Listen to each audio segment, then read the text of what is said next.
भाभी कैसा लग रहा है?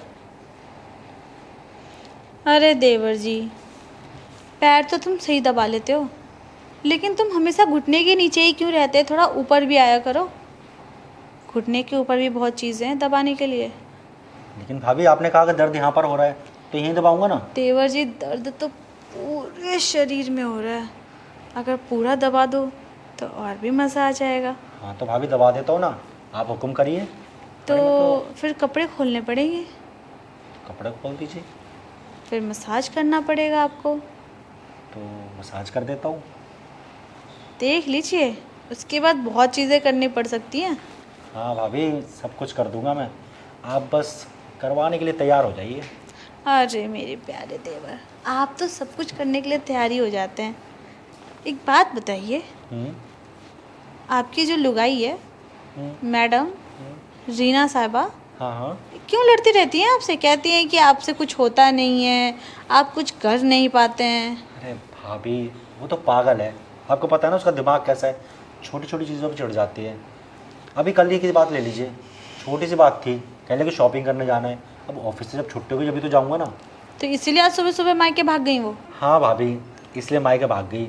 उसका भी मुझे समझ में नहीं आता कुछ भी। देवर जी, ये बात है या फिर कोई और बात? अगर आप प्यार से बता रहे तो ठीक है, वरना मैं फ़ोन करके पूछ लेती हूँ। अरे भाभी, बात क्या है कि मैं ना जब भी ऑफिस से आता हूँ ना तो बहुत थका हुआ होता हूँ। और आपको पता है जब एक आदमी थका हुआ होता है तो उसे क्या चाहिए होता है। अब मैं आते ही जब उससे बोलता हूँ मेरी थकान दूर कर दे तो नखरे करने लगती है। अब बताइए, अब मैं उससे नहीं बोलूँगा इन सब चीज़ों के लिए तो किससे बोलूँगा? बात सही है, आप किससे बोलेंगे इन सब चीज़ों के लिए? तो वो क्या कहती हैं? बस मुंह फुला के बैठ गई, आज नहीं करना आज नहीं करना। अरे आज नहीं क्या होता है भाई, मियाँ बीवी है, शादी हुई है, कभी भी कर सकते हैं, जब मूड बनेगा जब कर सकते हैं। नहीं देवर जी, ये बात तो बिल्कुल नहीं है।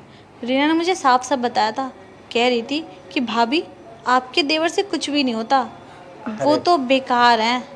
भाभी ऐसा कुछ भी नहीं है, कोई बातें बनाने को तो कुछ भी बना सकता है, अब ऐसे थोड़ी ना है। तो देवर जी, ऐसा है तो मुझे चेक करवा दीजिए। एक बार मैं चेक कर लूँगी तो मुझे भी तसल्ली हो जाएगी कि हाँ, आपको ऐसी कोई प्रॉब्लम नहीं है। रीना ही झूठ बोल रही है। अरे हाँ भाभी, आपको मेरी बातों पे यकीन नहीं है क्या?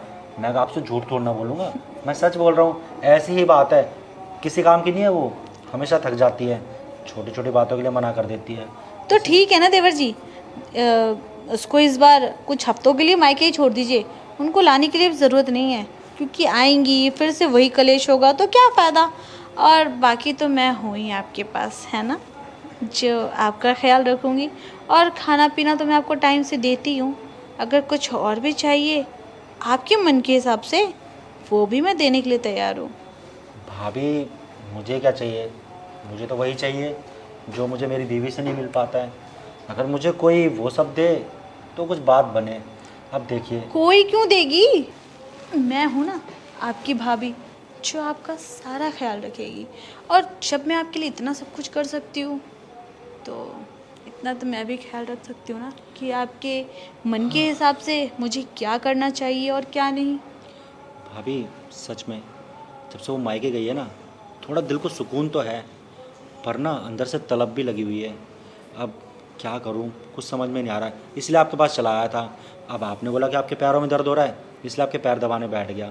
देवर जी, हमेशा घुटनों के नीचे ही दर्द नहीं होता, थोड़ा ऊपर भी होता है, तो ऊपर भी हाथ लगा दिया कीजिए। अरे हाँ हाँ भाभी, आप जहाँ कहेंगी ना वहाँ हाथ लगा दूंगा। आप बोलिए तो, आपने मुझे कभी इशारा ही नहीं दिया। देवर जी, इशारा देने की ज़रूरत नहीं पड़ती है।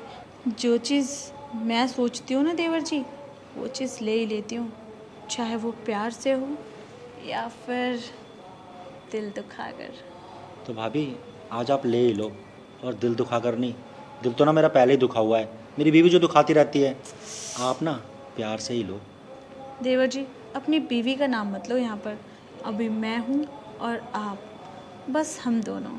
और जो होगा उसके तो बात ही अलग है। सच में भाभी, मैं भी उसी पल का इंतज़ार कर रहा हूँ जब वो सब होगा। अब तो मुझसे रहा नहीं जा रहा है, क्योंकि ना काफ़ी दिन से मन कर रहा था, जब भी उसके पास जाता था हमेशा कहकर भगा देती थी आज नहीं आज नहीं। पर आज मुझे लग रहा है कि आज मेरी दाल गल जाएगी। तो देवर जी आपको मेरे पास आना चाहिए था ना ये बोलने के लिए कि भाभी वो देखो दे नहीं रही है मुझे। तब मैं उसे बताती कि मेरे प्यारे से देवर को क्यों नहीं दे रही है, जिसे हम कभी मना नहीं करते थे, जो भी ये चाहता था हम इसे हमेशा देते थे। अरे भाभी, बस यही सोच कर नहीं आया कि आपके सामने ये सब बातें रखूँगा या आपको ये सब बताऊँगा कि मेरे साथ ये सब हो रहा है, तो आप पता नहीं क्या सोचेंगी और पता नहीं क्या आपके मन में चलेगा। और अगर आपसे मैं ये सब बोलता कि भाभी मुझे ये सब करना है, तो मैं कैसे बोलता आपसे। अब ना आप मुझे ना और इंतज़ार मत कराओ, अब ना आप ही मेरा मूड बना दो।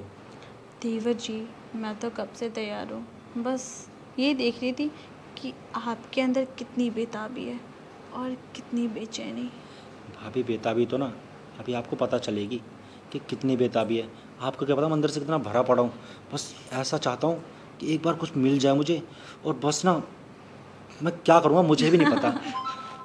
तो कोई बात नहीं देवर जी, मैं मिल गई हूँ ना आपको, आप जो करना है जैसे करना है कर सकते हैं। सच में भाभी, हम्म। अगर मुझे पहले से पता होता ना कि आप हैं इस घर में मुझे समझने वाली, तो मैं बहुत पहले ही आ गया होता आपके पास। चलो खैर, देर आए दुरुस्त आए, वो कहावत है ना। अब देर से ही सही, अब आप मुझे मिल गई है ना, अब मुझे ना उसकी कोई ज़रूरत नहीं है। अब देखना, एक हफ्ते से पहले लेके नहीं आने वाला उससे। बिल्कुल देवर जी, अब इससे पहले नहीं आएगी वो।